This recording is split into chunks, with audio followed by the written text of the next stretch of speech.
Bonjour à tous, j'espère que vous allez bien. Aujourd'hui, la vidéo, ça va être les erreurs. En fait, comme que vous le voyez dans le titre. Je répète, mais c'est comme, vous êtes pas cave, vous l'avez vu dans le titre. C'est les erreurs que j'ai faites au début de ma fitness journey, puis je vous les partage pour que vous ne les faisiez pas aussi. OK? Fait que si tu évites ces erreurs-là, tu vas avoir des résultats beaucoup plus rapidement. Tu perds moins ton temps, en fait. Puis je te le dis, si tu fais ces erreurs-là, tu vas arriver à un moment donné au même stade que moi, potentiellement, là, puis de dire « Ah, mais quelles erreurs de débutante! » Puis c'est un peu tricky parce que tu le sais que c'est peut-être comme pas la bonne façon de faire, mais tu dis comme, t'essaies d'être convaincu que oui, but it is not. Ces erreurs-là, c'est quand même des erreurs que je vois beaucoup de clientes aussi faire. Des nouvelles clientes qui arrivent puis qui ont fait ou qui font ces erreurs-là puis qu'il faut comme réadapter. Mais c'est normal, I get it. Mais là, on va en parler pour pas que justement tu fasses ces erreurs-là. Après avoir vu ma vidéo, tu ne peux pas faire ces erreurs. OK? Première erreur, focuser sur le nombre de calories que ma montre m'indique que je brûlais durant mes entraînements. J'ai fait ça pendant tellement longtemps. J'ai accordé d'importance à ça pendant tellement longtemps. Puis là, je sais qu'est-ce que vous dites, là, si c'est ça en ce moment, vous dites comme, peu importe qu'est-ce que tu me dis, mais je vais quand même tout le temps continuer parce que reste que si j'en dépense plus de calories, ben ça va m'aider à perdre plus de gras parce que ma dépense énergétique, elle est plus haute. It doesn't work like that, OK? Parce que souvent, quand quelqu'un va faire ça, ben potentiellement, cette personne-là qui stick sur ses calories va être moins focus sur vraiment aller faire une bonne exécution de son mouvement, d'avoir un bon mind-muscle connection, fait que vraiment comme d'avoir une intention puis de sentir le muscle qui force, qui travaille. La personne va plus comme faire un peu genre le plus de répétitions possible, bouger le plus rapidement possible, pas prendre des gros rests entre ses exercices pour sentir aussi que tu travailles plus. Tu as cette perception-là. Souvent aussi, c'est que tu vas avoir plus chaud, tu veux comme plus suer, puis tu veux sentir que comme ton cœur il pompe, il pompe, il pompe. Et ça te donne l'impression que something is working better, comme ce que tu fais, c'est de la bonne façon parce que tu sues plus, tu as plus chaud, tu sens que ton cœur il pompe plus rapidement. Fait que tu te dis, ah ben, ça fait en sorte que ma dépense calorique est plus haute, fait que je brûle plus de calories, fait que je vais continuer comme ça. Puis potentiellement aussi ce que ça peut faire dans ces cas-là, comme quand quelqu'un se fie vraiment trop à sa montre, si là ta montre a dit que tu as brûlé 300 calories, mais toi là, tu finis pas un workout avant que tu sois à 500 calories, ça peut faire en sorte que tu vas aussi potentiellement faire plus de cardio. Ou que potentiellement, ben vu que tu sais que pendant tes entraînements, des fois c'est comme ça brûle pas assez là, que tu vois sur ta montre, ce que tu vas faire, tu vas juste switcher puis tu vas aller faire plus de cardio, ou tu vas aller courir. Parce que ça, au moins, ben ça fait en sorte que comme tu brûles plus de calories. C'est ce que ta montre a dit. Je vais vous expliquer pourquoi que de penser comme ça, là, c'est pas la manière la plus optimale. Ta dépense énergétique, là, ce n'est pas juste les calories que tu brûles pendant ton entraînement. Ta montre, là, est un outil pour te montrer pendant ton entraînement. En parenthèse, ce n'est pas accurate à 100%. OK? Soyez conscient de ça. Mais, c'est que ça te montre un des aspects, une des composantes de ta dépense énergétique. T'as pas le nombre de calories que tu brûles de ton métabolisme au repos. Fait qu'il y a juste vivre et ne rien faire. Mais ça joue sur ta dépense énergétique. T'as pas aussi le coût énergétique des aliments. Fait que the thermic effect of food, qui ça aussi participe à ta dépense énergétique, ce qui veut dire, en d'autres mots, que quand tu manges un tel aliment, ben faire ce processus-là de digestion, de métaboliser ce nutriment-là, puis le rendre en énergie, le stocker, ça te demande comme des calories. Fait que t'as pas ça non plus que tu prends en considération. T'as pas ton eat non plus. Fait que toutes les activités physiques que tu vas faire comme involontaire, par exemple, faire du ménage, monter les escaliers, te rendre dans ton auto, sortir de ton auto, fermer la porte, te brosser les dents, tout ça, t'as pas ta montre qui te dit, ah, ça l'indique combien, mais ça a autant une importance et même voire plus, OK? Ces aspects-là, tu peux jouer, tu peux les modifier, puis ça va avoir un impact sur ta dépense énergétique. Si au contraire, OK, tu switches ton mindset à te dire, je vais arrêter de focusser sur le nombre de calories que ma montre me dit que je perds, puis je vais focusser sur vraiment aller faire une exécution qui est optimale, de focusser pendant mon entraînement, de me donner au niveau de l'intensité, puis par intensité, ce que je veux dire, c'est de avoir la difficulté à faire tes répétitions, aller chercher cette intensité-là, d'aller à l'échec musculaire, fait que tu serais plus capable de faire des reps de plus, tu serais pas capable d'augmenter plus la charge, tu ne peux pas. Même si tu essaierais, c'est comme ton muscle, il est loadé, tu n'es plus capable. De plus focusser sur ça. En focusant sur ça, ce que ça va faire, c'est que ça va optimiser ta prise de masse. Puis là, ça, c'est un autre concept aussi à comprendre. Pour ta perte de gras, prendre de la masse musculaire, ça va être optimal. Mettez-le dans votre tête, quand tu veux perdre du gras, augmenter ta masse musculaire ne va pas te faire avoir un look bulky ou gros ou comme masculin, comme certains peuvent dire. Ça va t'aider à optimiser encore plus ta perte de gras. Comment? Parce que en bâtissant de la masse musculaire, ton tissu, tu bâtis plus de muscles et au repos, ce muscle-là est demandant et métaboliquement actif.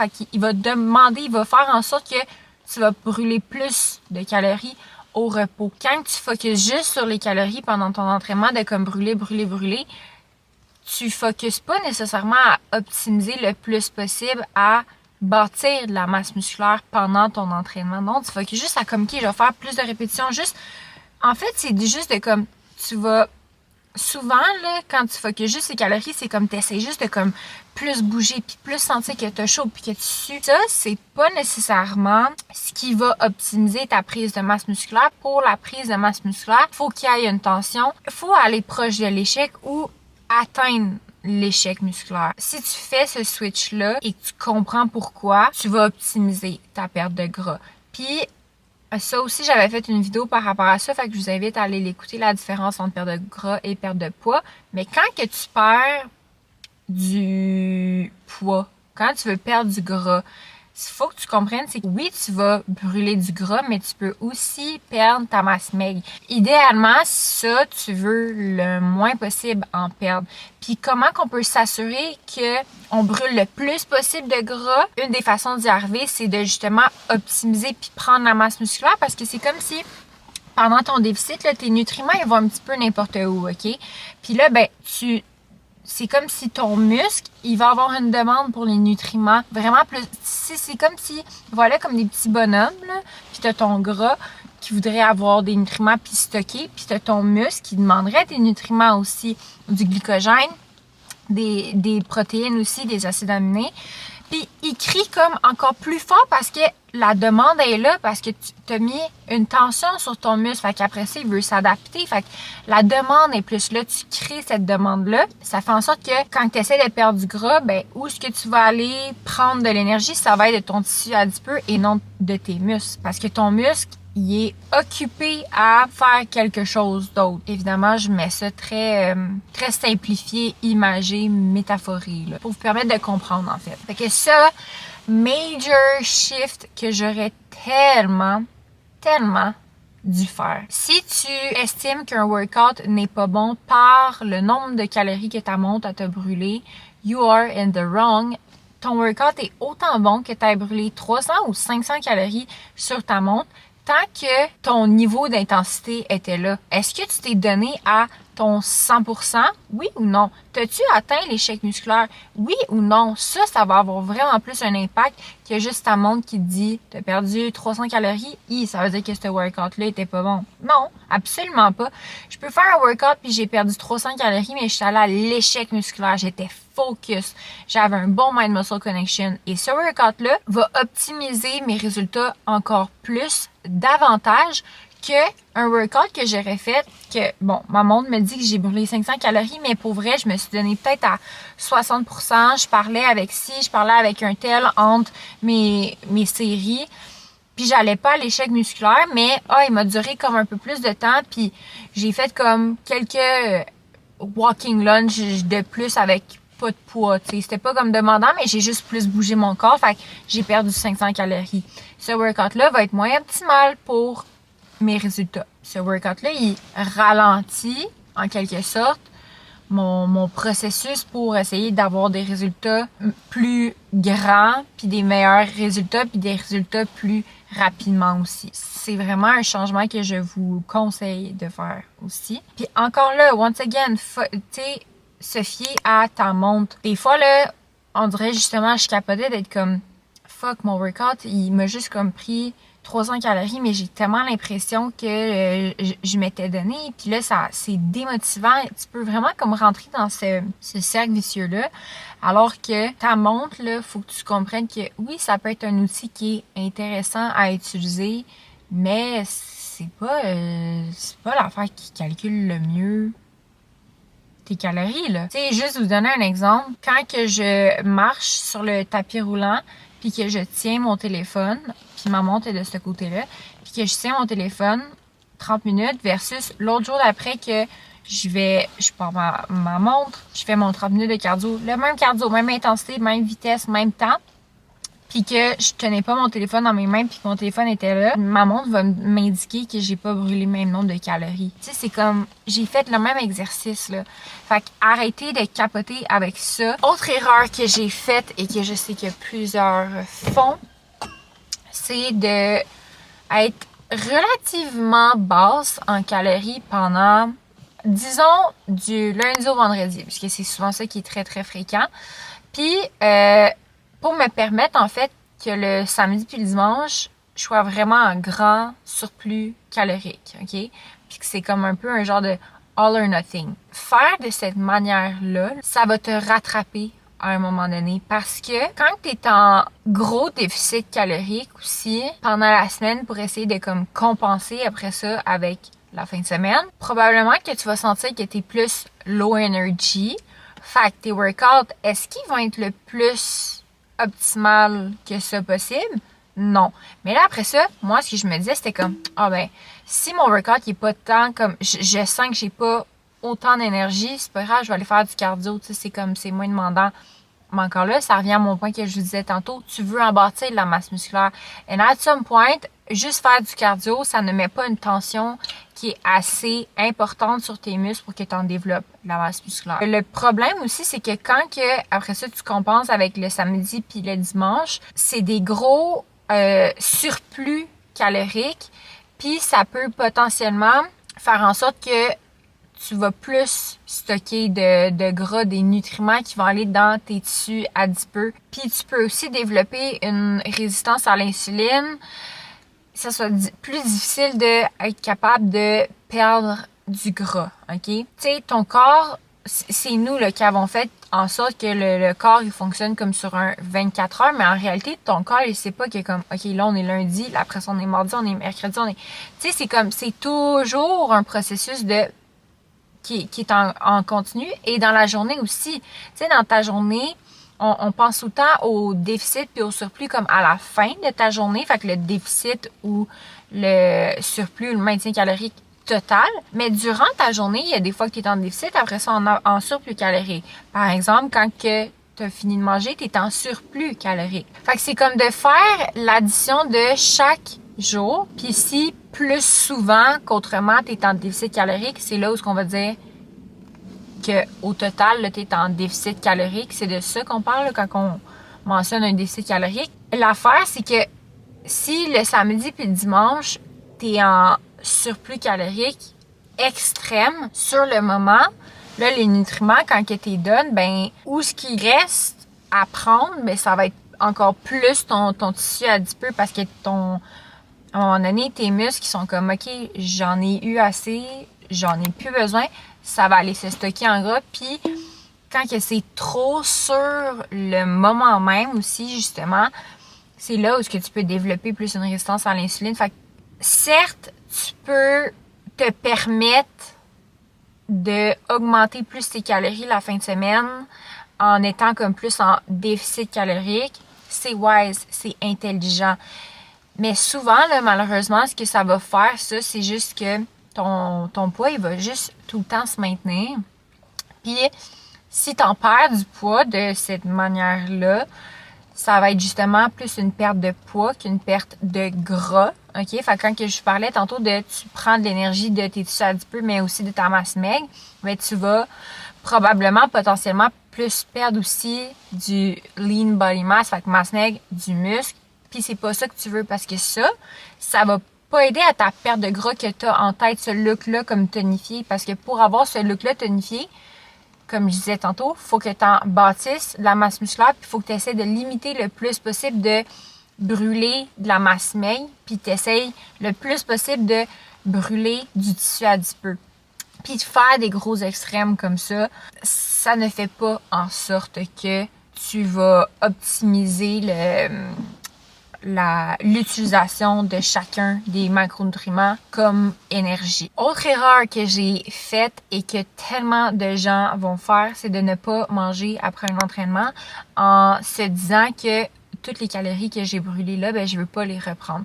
Premièrement, que tu manges tout de suite après ton entraînement ou que tu manges 6 heures après ou 5 heures après, tu vas reprendre les calories, OK? Et deuxièmement, tu voudrais, si tu as des calories à prendre là, dans ta journée, là, même si tu es en perte de gras, les moments où c'est le plus optimal pour toi et donc pour ta perte de gras, c'est avant et après ton entraînement dans la majorité des cas. Pourquoi après ton entraînement? Parce que si tu manges des glucides là, après ton entraînement, comme que je vous disais, là, genre les petits personnages là, tantôt de comme ton tissu adipeux, le muscle, le foie, ton cerveau, ton cœur, tes tissus, quel personnage va crier le plus fort? Ça va être tes muscles, principalement, parce que là, c'est eux qui ont été stimulés, qui ont travaillé et qui montrent qu'il y a un besoin de nutriments. Fait que c'est comme si, genre, ils crient encore plus fort, puis ils sont comme « À moi, à moi, à moi, les nutriments, les nutriments, les nutriments! » Quand tu manges des glucides, faut pas penser que ces glucides-là vont être stockés en gras. Puis ça sera un autre sujet aussi à parler, mais pour que les glucides soient stockés en gras, c'est par un processus de novo lipogenesis que je vais pas rentrer en détail, mais souvent, c'est plus le fait que tes gras vont se stocker des glucides. Faut que tu sois en vraiment high carb diet puis que t'en manges beaucoup, puis c'est là que ça va comme se transformer en gras qui va se stocker. On va pas rentrer là-dedans, mais après l'entraînement, tes glucides, ils veulent pas aller se stocker parce que c'est comme, hey, OK, la demande est vraiment dans les muscles. Fait qu'on va transformer en glycogène puis en réserve dans le muscle. Mais les glucides que tu as mangés qui s'en vont dans ton muscle, ça fait pas augmenter ton pourcentage de gras. Fait que profite justement de ce moment-là. Les calories là, que tu vas prendre, l'énergie en fait, parce que les calories, c'est de l'énergie que tu vas soit utiliser ou que tu vas stocker. Mais prends-les là parce que c'est là où tu as le moins de potentiel que cette énergie-là se stocke en gras. Puis qu'elle soit plutôt utilisée comme énergie, comme réserve dans ton muscle pour plus tard, pour fuel après ça, tes entraînements. J'espère que c'est clair. OK. Ne pas comprendre que le fait que juste... Prochain et dernier point, c'est pas comprendre que juste baisser tes calories, peu importe que tu track, fait que ça va te donner plus un budget de tes calories qui est concret, ou juste que tu y sois allé par, OK, d'habitude, c'est ça que je mange, je vais juste diminuer mes portions sans avoir calculé. Mais que ce comportement-là que tu as, qui est de descendre tes calories, à un certain moment, si tu n'optimises pas la façon que tu t'alimentes, ça va te rattraper. OK? Parce que manger 1700 calories de fast-food, de peu importe, des protein bars, des collations, du resto, du fast-food, mais que tu atteins 1700 calories ou que tu prennes un 1700 calories, mais que ça soit haut en protéines, haut en fibres, avec beaucoup de légumes, avec des fruits, avec beaucoup de micronutriments, des bons glucides, des bons gras, ça va pas avoir le même impact, OK? Oui, c'est vrai, les deux vont te permettre d'être en déficit calorique. Fait que tu vas brûler du gras. Sauf que si tu prends cette diet-là, ce régime-là de 1700 calories, mais c'est comme, peu importe quelles sont les sources, c'est pas vraiment des aliments de qualité. Pendant un certain moment, tu peux vraiment rouler sur ça, puis tu vas en perdre du gras. Surtout si tu commences aussi à t'entraîner, tu vas être capable de bâtir de la masse musculaire, tu vas être capable, tu vas voir des résultats. Il y a aussi le fait que pendant ce déficit-là, tu vas peut-être sentir que tu as faim, mais tu as tellement de motivation au début que tu le sens comme... En fait, tu le sens, mais t'as cette force-là parce que t'as quelque chose que comme tu veux tellement. Fait que peu importe, t'es capable de comme plus fermer les yeux au fait que t'as faim.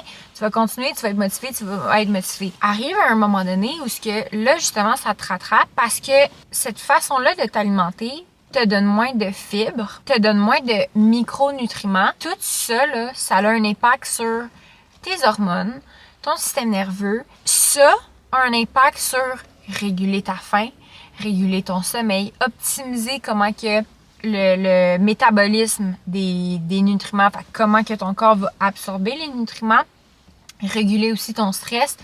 Ça va avoir un impact qui, ça, justement, va avoir un impact sur ta faim, sur tes cravings.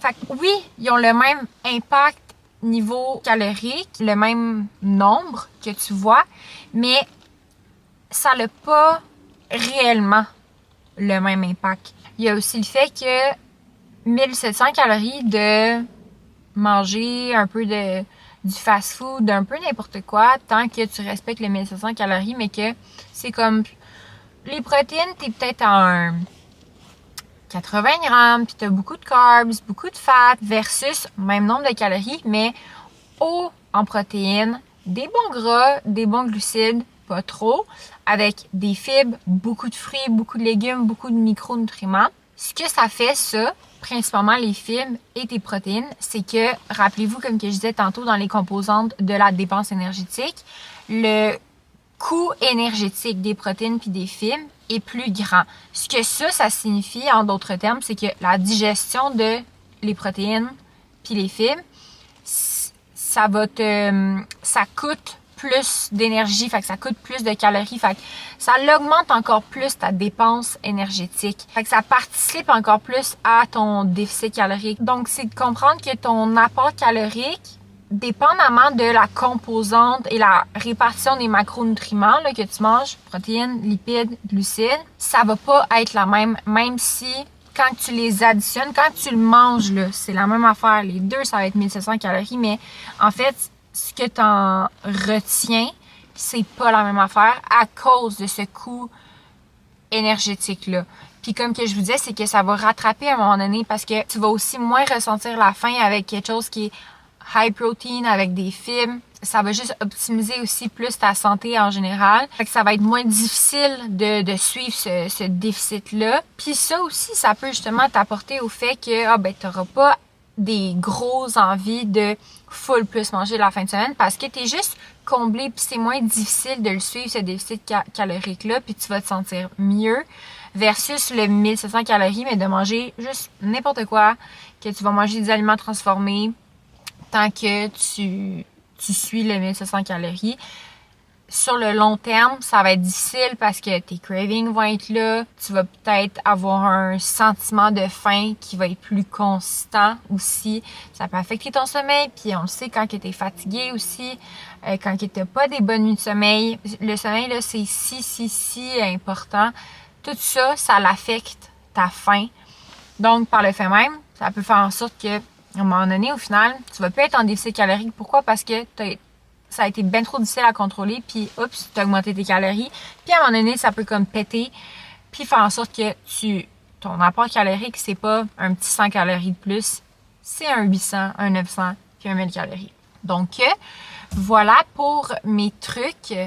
J'espère que ça va vous aider ou en fait, j'espère vraiment que vous n'allez pas faire ces erreurs-là. Si vous avez apprécié la vidéo, je vous invite à vous abonner, à liker, à me suivre sur Instagram si vous voulez. Tu sais, on dirait que comme je me plug, mais je mets vraiment beaucoup de temps à pas juste mettre un Instagram des photos de moi, dans le miroir, puis comme des vidéos de moi qui s'entraîne, which is totally fine, là. Mais j'essaie de mettre du contenu éducatif sur ça aussi pour vous aider un maximum dans votre fitness journey, que ce soit pour prendre la masse, pour quelqu'un qui part de comme toute mini puis qui veut en bâtir de la masse musculaire, fait que ce soit pour ça ou que ce soit quelqu'un qui veut perdre 50 livres, ou quelqu'un qui est juste she's cute, she's hot, mais qu'elle veut optimiser encore plus, je donne des trucs pour tout ça. Que ce soit training-wise, que ce soit supplément-wise, que ce soit nutrition-wise, I do it all. Donc voilà, on se reparle la semaine prochaine. Bye bye!